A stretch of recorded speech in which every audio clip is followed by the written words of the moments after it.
Hello and welcome, Breakthrough Success listeners. I'm your host, Mark Guberti, and this is the podcast where you'll learn how to achieve the breakthroughs you've been looking for in your business and life. If you want to grow your content brand, you'll definitely want to add my latest book, Content Marketing Secrets, to your reading list. This book will teach you how to create, promote, and optimize your content for growth and revenue.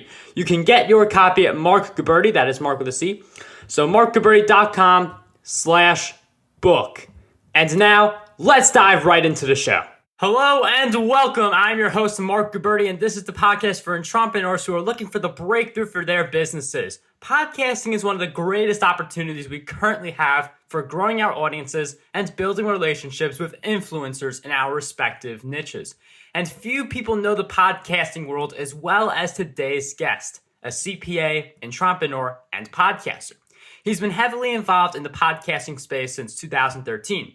He started the world's largest conference for podcasters, organized the first ever podcaster conference at sea, and even co-hosted 2 podcasts of his own. Today's guest for the big episode 100 of the Breakthrough Success podcast is none other than Dan Franks. Dan, it is such a pleasure to have you on the show. Mark, the pleasure is all mine, and 100. I can't even say thank you enough. That's pretty awesome to be episode 100. So I'll try to bring it for you.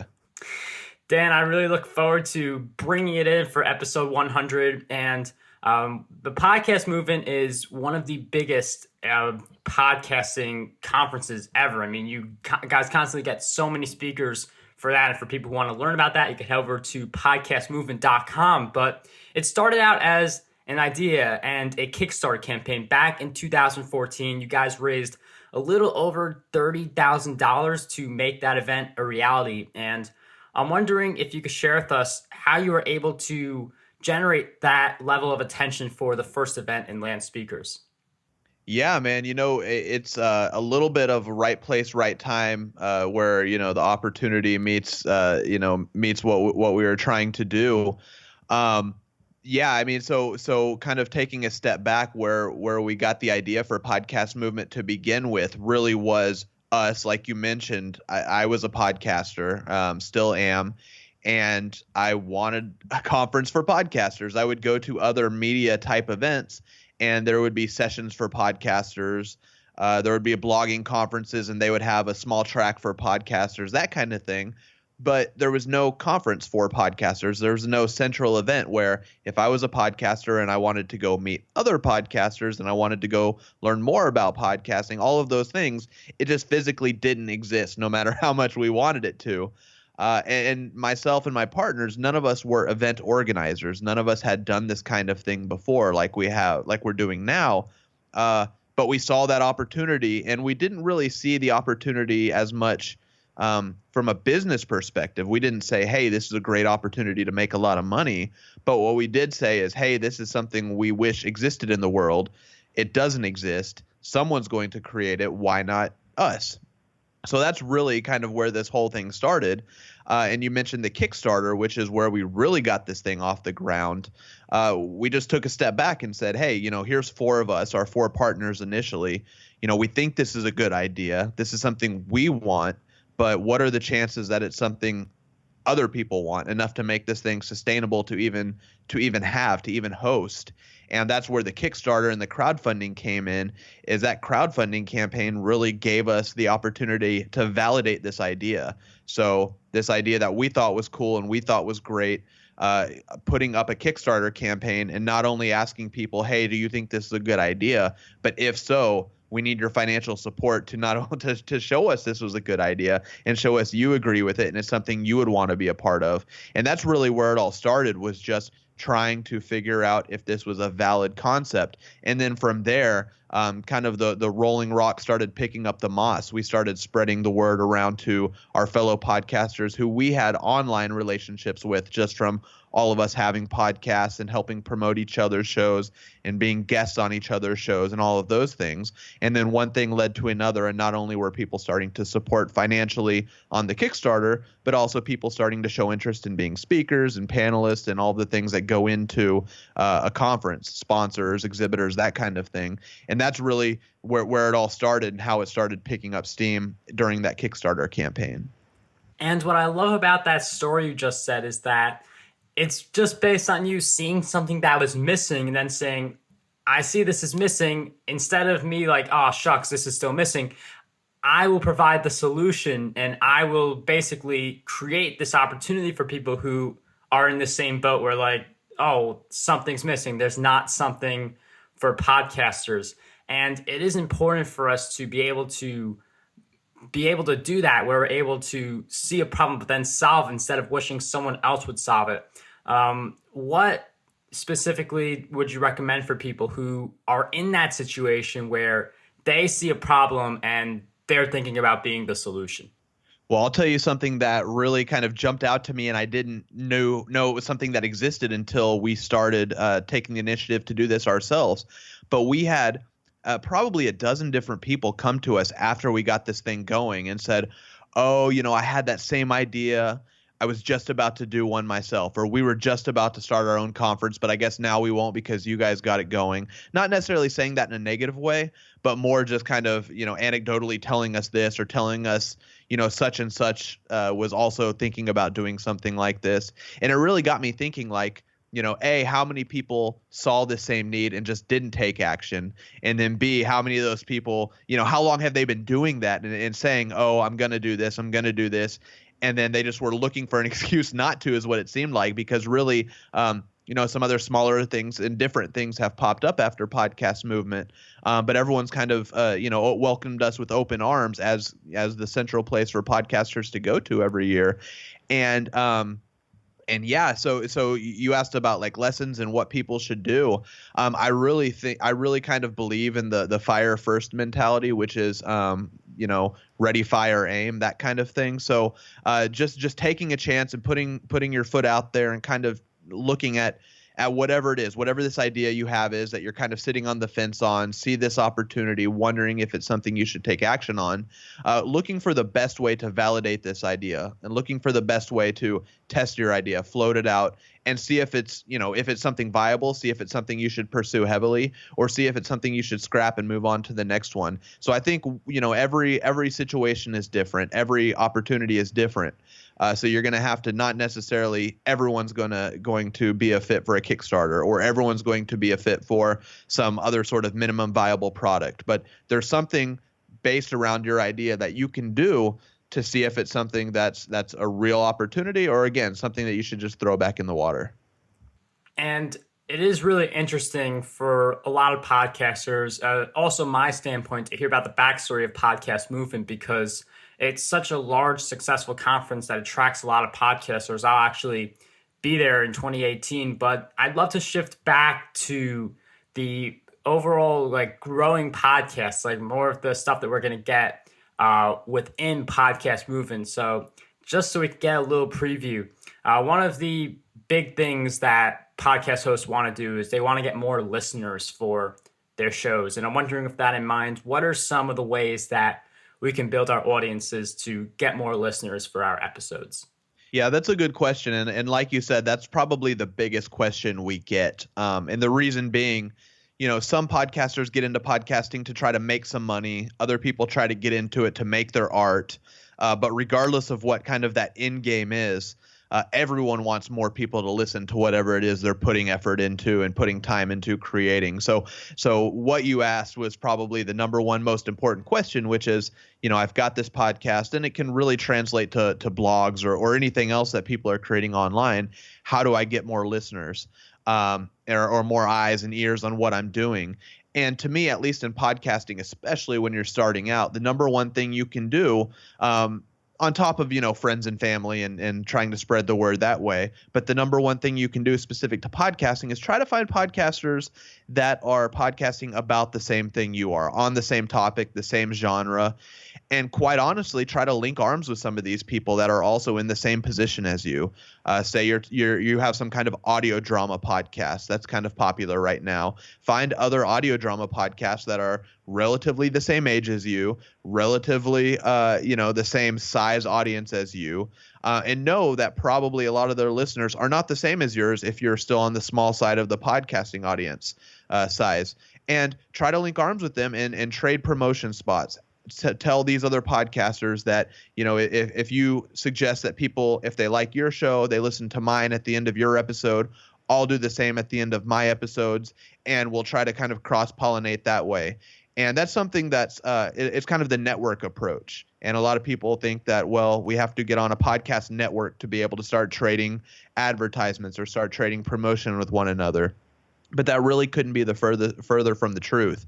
And that's the number one thing that's free, doesn't cost money, really just cost a few emails or becoming more active in some of these online podcast communities. And it's a great way to find people that are super interested in things just like you're creating. So that's the number one. And you can find those online communities on Reddit. There's a couple big subreddits for podcasting where there's podcasters in there always looking to try to find similar shows that might be able to help each other grow their audience. Facebook groups, there's a few Facebook groups of podcasters. Same thing. Some of them are very generic in terms of all genres are represented, while others are more specific to true crime or to sports or to comedy and that kind of thing. So I would say hands down, number one is really trying to have an open mind to helping other podcasters, and in return, they will help you. And as you were talking about getting these other podcasters and finding them, I was immediately thinking of like going on iTunes and doing a search or Stitcher or one of those. But Facebook groups and especially Reddit are marketing platforms that I feel like we don't really think about as much. And I'm wondering how we can utilize those for our podcast. Is it just based on building relationships with hosts of other shows, or is there something more to it? It depends. Facebook and Reddit are two completely different platforms. Talking about underutilized platforms for podcasters, though, I think Reddit is a huge one. Anyone who's not familiar with Reddit, there are subreddits, which are just basically specific pages within the Reddit platform on everything from very generic topics to super niche topics. So you'll have a true crime subreddit where people talk about all kinds of true crime. Then you'll have a true crime podcast Reddit or a subreddit where everyone will be talking about all their favorite true crime podcasts. And then you'll have even further drilled down niche Reddits where they're talking about specific true crime podcasts. So Reddit really does kind of run the gamut, especially for podcasters. And where the opportunity is for marketing is if you do have a true crime podcast, you can figure out which one of those subreddits might be a good fit, and you can become involved in that community. You don't want to just immediately jump into that subreddit and start promoting your show. But if you become involved in that community, something you're able to do is post about your podcast as a new post within Reddit, or in latest episode if you're covering a popular true crime issue or true crime story, you can tell people, hey, this topic gets discussed a lot on this subreddit.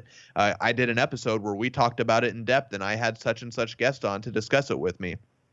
Those kind of things are huge opportunities to get in front of audiences that might be super interested and super receptive to your show, and they just don't know about it. So I think that specific platform is super underutilized by podcasters. And Reddit is definitely something that I'm going to check out later. I mean, it has a history where, like, if you are, like, over promotional, like, that's really bad in that community. But I could see engaging in the subreddits, how that would help you build really healthy connections and spread the word about your podcast. But once we do get to that point where we're spreading the word, as you mentioned earlier, some people want to generate revenue, others want to master their art. But for the people who want to generate revenue, especially with some of the costs that are associated with podcasting, how are we able to turn that increase of listeners into more revenue for our businesses? Yeah, and it's a good question, because even the people that do get into it for the art, you reference the cost of doing a podcast. It's not free. There's equipment costs, there's hosting cost, there's website hosting costs, there's your time. Even the people that do get into it for the art, they usually do at some point try to see if there's some way to at least break even on this thing you're creating. And there's a few opportunities out there. I think anyone who listens to some of the larger podcasts, they're aware of the more traditional advertisers. So your Blue Apron or your Casper mattresses, some of these large companies that buy advertisements on some of the larger podcasts. But most people that start a podcast, 95% aren't going to get to the size, the hundreds and hundreds of thousands of downloads that some of these larger advertisers want. So that really does kind of cause you to say, okay, what opportunities are there out there then for me as a smaller independent podcaster to still monetize and, either turn a healthy profit or at the very least cover your costs. And one of my favorite is the Patreon platform. So it's crowdfunding, kind of like Kickstarter. So no surprise that it's one of my favorite platforms, but it's a platform for crowdfunding creators. So whereas Kickstarter, you might have a product you're going to start, or like us, a one-time event we wanted to launch. Kickstarter is more for if you have a recurring podcast or you have a YouTube series, or a Patreon, I'm sorry, is more for those types of things. And what you can do is you can tell your listeners, if you like what you hear and you want to find a way to support the show, you can go to my Patreon page and you can pledge $1 a month or $5 an episode, or there's a number of different ways you can kind of set up your Patreon as a podcaster. And then you can simply just say, if you want to support the show, here's a great way to do it.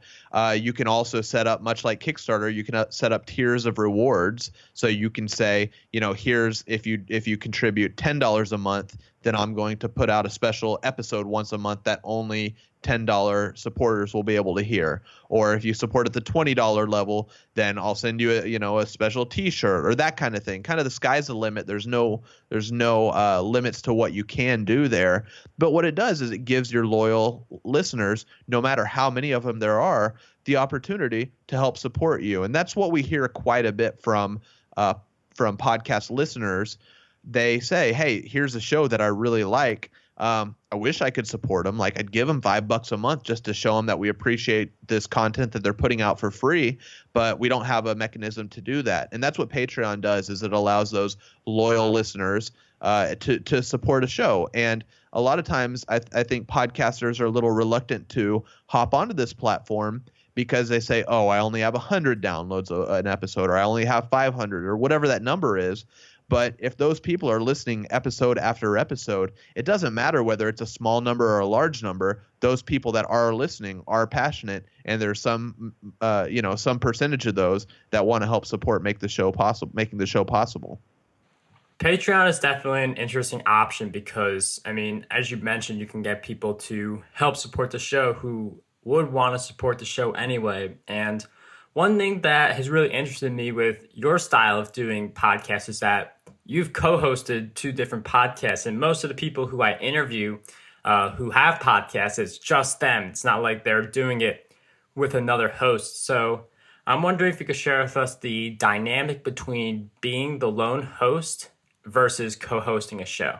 Yeah, it's interesting. First and foremost, the reason why it started that way to begin with for me was almost like having an accountability partner, right? That's what they say, like if you're going to start going to the gym or you want to lose weight, like have somebody there that you're not only speaking your goals to, but then are there to hold you accountable and not to be mean, but make you feel guilty if you start, falling off the wagon. And to me, that's how it started. Was I had always talked about starting a podcast. I was an avid listener of podcasts, but just never really taken that final step to starting one. And I just so happened to work with a guy who was in a very similar position as me, and we helped serve one another in that accountability partner role, where we got each other off the bench and said, well, let's just do this together.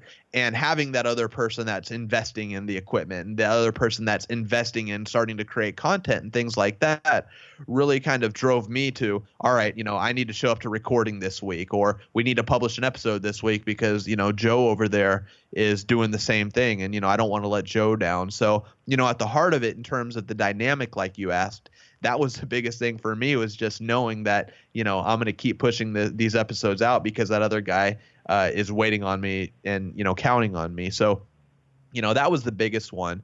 In terms of other types of dynamic, like the technical aspects are different in terms of how the setup is. You know, you could certainly do a Skype interview like you and I are doing now, but there's some other ways to kind of create a little better dynamic for remote type interviews.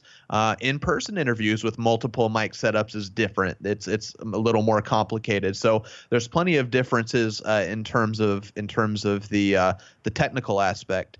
And then just me, I tend to do better when I can banter and go back and forth with somebody, whether it's a little more of a scripted segment or it's completely free-form conversation.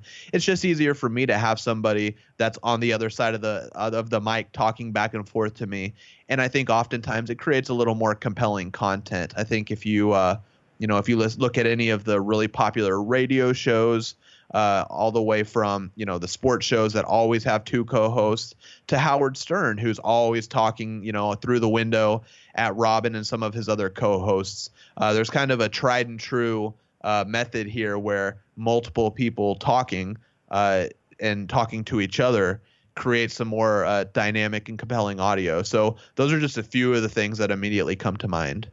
And it's really interesting to hear this hear the differences. I mean, with all these sports shows, I do see how a lot of them, it's co-hosted shows, and it does create a different dynamic where you could feel like you could favor one of them over the other. You could feel bad for one of them or something like that in sports. And in your case, it's really interesting that you use this to get started because you needed someone to help keep you accountable, and then this later on led to podcast movement, but you need that person to keep you accountable. So, I mean, I definitely find that really interesting that accountability was your fuel in a sense for starting your podcast. Yeah, and I mean, it's such a tried and true method. I mean, that's the reason why Alcoholics Anonymous is, meet up every week and that kind of thing. I mean, so it's not just about content creation or anything like that, but there's just that psychological aspect of having someone else count on you. And, even if you are a solo podcaster, that same dynamic somewhat exists with your audience, because if you do have a recurring regular release schedule of your podcast, that audience is starting to expect every Monday this episode is going to drop and I can't wait for it. And if it doesn't come out, I'm let down, because that's what I do every Monday morning when I drive to work, is listen to that show. So that same dynamic does exist with listeners as well. And I do find that you're listening to your own episodes, which is something that I feel like more of us should be doing, because we can learn as we are able to listen to our episodes. And I'd love to shift gears a little bit towards a question that I enjoy asking people, because you get a lot of different answers each time, all of them, in my opinion, very powerful. So what do you believe holds most people back from reaching their full potential? I think most people get 95% of the way there. So most people know where they want to be. A lot of people know where they want to be, and most of them know how to get there. They know these are the steps I need to take to make it happen. So I think it's really just a lack of going that last extra mile versus not knowing how to do it. And that's kind of a generic statement, but ultimately, to me, everything that I've succeeded in, it's because I've, almost given up and just pushed through in that last little bit. And that last push is what made it a success. And I think a lot of people kind of have those ideas in the back of their head, and they oftentimes will get pretty far with them, just not quite far enough. I mean, that's a really powerful concept where we are almost there. It's just that little bit that makes a difference between breakthrough and still trying to figure out how all this works. And I definitely believe we should really think about that as we do embrace all the challenges that are part of our journeys. And Dan, I know you've had several challenges. It's something that everyone has, but what is one big challenge that you faced in your podcasting journey and a powerful lesson you learned during that challenge? I think in terms of my podcast journey and creating the content, it really was that first podcast that we were referencing. It was called Entrepreneur Showdown. Myself and my co-host Joe, we interviewed different entrepreneurs every week, and what we tried to do was, having two people interview these guests instead of one, really create that different dynamic. And the biggest challenge we had there towards the end, before we had to call it quits, it's funny, I was talking about the accountability that got us started. But that accountability waned as things started happening in our lives, our personal lives, where, he started getting pulled one way, I started getting pulled the other, and we were not able to connect. And I think that was a big letdown for both of us, that we decided to ultimately pull the plug just because of us going our different directions. So, I mean, I think from the content creation standpoint, that was really it for me. Was I thought we were just on the cusp, just needed to push a little further to really kind of break through. And we just weren't able to do that. So that, to me, that was the biggest challenge. And it kind of brings together not only what got us started in podcasting, but what we just talked about, which are the biggest, challenges and the biggest reasons some people, don't succeed. So I think that's probably a good one. Been through all kinds of challenges with the conference and some of these other, the conference related ventures we've had that haven't necessarily gone the way we expected or wanted them to. But I think the real key was every time something like that happened, whether it was the Entrepreneur Showdown podcast ending or some of those challenges that we've run into with the conference, really not letting those challenges happen in vain, and learning from those mistakes, and always learning from what we go through, whether it's the successes or the mistakes. So then we either know, what route to do things in the future, or what way, what things to avoid, or what things went wrong, and how to learn from those going forward. And in that challenge where you mentioned having to do that last episode for the Entrepreneur Showdown podcast, it's something that you can only really experience in co-hosting, where if you're two going your different ways, then the podcast can get shut down. Like if you're doing it on your own, then maybe you adjust the podcast. But for co-hosting, I feel like this is important for people to know, like if, especially in an exit situation, like what happened with the Entrepreneur Showdown. But what was that last episode like? Was that like thanking the audience and talking about both of your ventures, or did something else happen during that episode?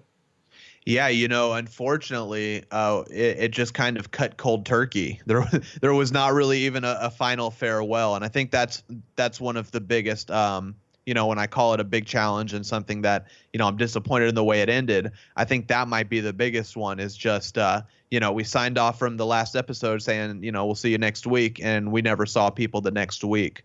There's a big lesson to be learned there, I think, because we did, for months later, have people emailing us saying, what's up, what's going on? You should have just given us an update. And at that point, we kind of felt it was so far down the road that we had lost just about everyone. But I think that's a lesson not only in podcasting, but just kind of in business and relationships in general, is like, if you have other people that are, interested and invested in what you're doing, whether it's a business or a podcast or some other relationship, it's not wrong to let people know what's going on. And if it's ending, they're letting people know. I've heard a few podcasts recently that had to wrap up, and they were much more tasteful in the way they did it. And they did exactly like you suggested, which is a final podcast and letting people know, this isn't the end. It's the beginning of what's next for both of us. Or if you're a solo podcaster, just letting people know what's next for you. And ultimately, you can hopefully create a bridge to whatever is next for you, whether it's a new podcast or a new business or a new website or whatever it is next. You can kind of hit the ground running on that next thing simply by just telling people what's going on. And ending a podcast is not the end of the world. Every good TV show ends, and I say every good TV show because there's a few soap operas I know of that have been going on and on and on, and I'm not sure they'll ever end. But most, successful TV shows, they wrap it up. They have an ending episode. They let people know, this is the end, and really turn that opportunity into celebrating whatever it was that you've been creating for all this time, as opposed to being sad and, ticked off that it's over. And I love that last takeaway for not being sad that it's over, but being happy that it happened. And I mean, with the way like different schedules work, I can see how sometimes it's not easy to produce that thank you episode, that final farewell in a sense. But for anyone who is co-hosting, like you may be on the ride of your life right now enjoying it, but just think about that in the back of your mind, because it can happen. Now, I know some people may not want that to happen for a while if they're co-hosting, but just know that it can happen. And it's very important to be able to have a sentiment where you're happy that it happened. Exactly. And one of the things that Breakthrough Success listeners know about me, well, first off, I'll be sticking around for a while. But in addition to that, I'm a really big bookworm. So, Dan, I'm wondering if you could recommend 3 books that would help us grow our business. Yeah, so I'm not as big of a bookworm, but I do have a few that have kind of been well, I've got 3 different ones, so I'll just throw them out there. So the first one that's been pretty influential in the podcast movement business is the E-Myth, which Michael Gerber, it's a very famous book. You've probably had it suggested on the show before, Manny. but it's really helped us put some systems in place where we needed them with podcast movement. Anytime anyone like us builds something from the ground up, you just kind of are piecing things together as you go and just kind of, building this house of cards, so to speak, is how we felt. Just as we needed to grow, we were just figuring out what it would take just to grow that next level with no real foresight into seeing, where does this need to be down the road and what systems can we put in place to get it there. So that's the kind of classic one. Right now I'm reading one called Expert Secrets, I believe is what it's called. It's Russell Brunson. He's an internet marketer and sometimes a polarizing figure. But I've been reading Expert Secrets, which really is interesting because it gets into the mindset of people who follow leaders and follow experts in various niches, and talks about everything from cult leaders and what they've done and what they did in the past to get those followers, and how you can use that not for the bad that those cult leaders oftentimes did, but how you can use those same kind of psychological thought processes to do good and to position yourself as a thought leader in whatever your niche or industry is. And then the third, I'm going to cheat here because, like I said, I'm not a huge bookworm. Is it's a book, but it's something that I write in, and it's a productivity planner, and that's actually what it's called. It's from the Intelligent Change team, and it's something that I've implemented within the last few months, and it's a daily kind of goal tracker and setting my goals up. And it's just called Productivity Planner.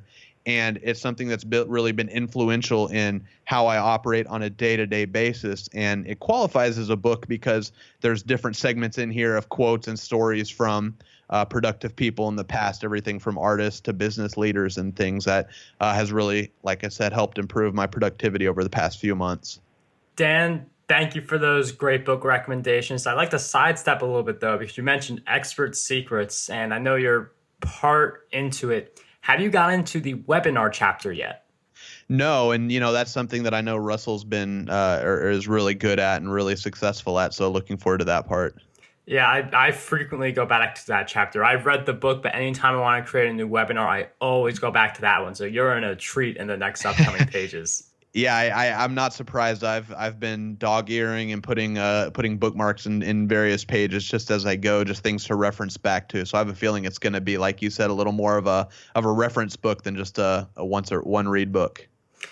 Yes, you'll definitely find yourself going back into it. I mean, I do. Obviously, I don't want to talk too much about the book, but for anyone who knows about it, you know that you're going to find yourself going back into it. But Dan, I've asked you a lot of questions throughout this episode, and as we head towards the end, I flipped the tables at this point of our journey together. So what is one question that you believe we need to be asking ourselves more often? I think the biggest question that I always ask people and flip the tables on is just why, and why. That's it. And specifically, this conversation has kind of leaned towards why are you not doing whatever it is you're wanting to do, whatever it is you're thinking about doing. What is that one piece that's holding you back? And I really do believe that it's oftentimes, like I said earlier, just that one piece or that extra inch or that extra push that pushes people past. And I think the biggest thing is to identify your why you're not able to do something. What's that one thing that's holding you up? And once you identify that, I think it's a lot easier to make that extra push. So I always, when people are having issues, I simply like to ask why and then sit back and see where it goes. Dan, thank you for providing us with that insightful question and sharing all of your great insights throughout this episode. For Breakthrough Success listeners wondering, you can learn more about Dan at danfranks.me. See some of the things he's doing. That's danfranks.me, not .com. And if you want to go to one conference this year about podcasting, make it the podcast movement. I will be there for 2018 in Philadelphia for the podcast movement. Dan, I can't thank you enough for taking the time to be on the Breakthrough Success podcast. It was such a pleasure to have you on the show. Mark, I really appreciate you having me on and allowing me to be number 100. And I can't wait to meet you in Philadelphia this year. Can't wait for it too. It's going to be a lot of fun. Breakthrough Success listeners, I need your help to keep this show running. I choose not to use sponsored ads in my episodes to provide you with a better experience. However, this decision gives me little money to pay for storage in my team, which comes over $1,000 per month. So please consider supporting the Breakthrough Success podcast on Patreon by heading over to patreon.com/MarkGuberti. For as little as $1 per month, you can help Breakthrough Success stay running while taking advantage of exclusive content and other perks that come with being a patron. To help support Breakthrough Success, head over to patreon.com/MarkGuberti or search for Breakthrough Success on Patreon. That way, I can maintain the Breakthrough Success podcast so it stays running and provide you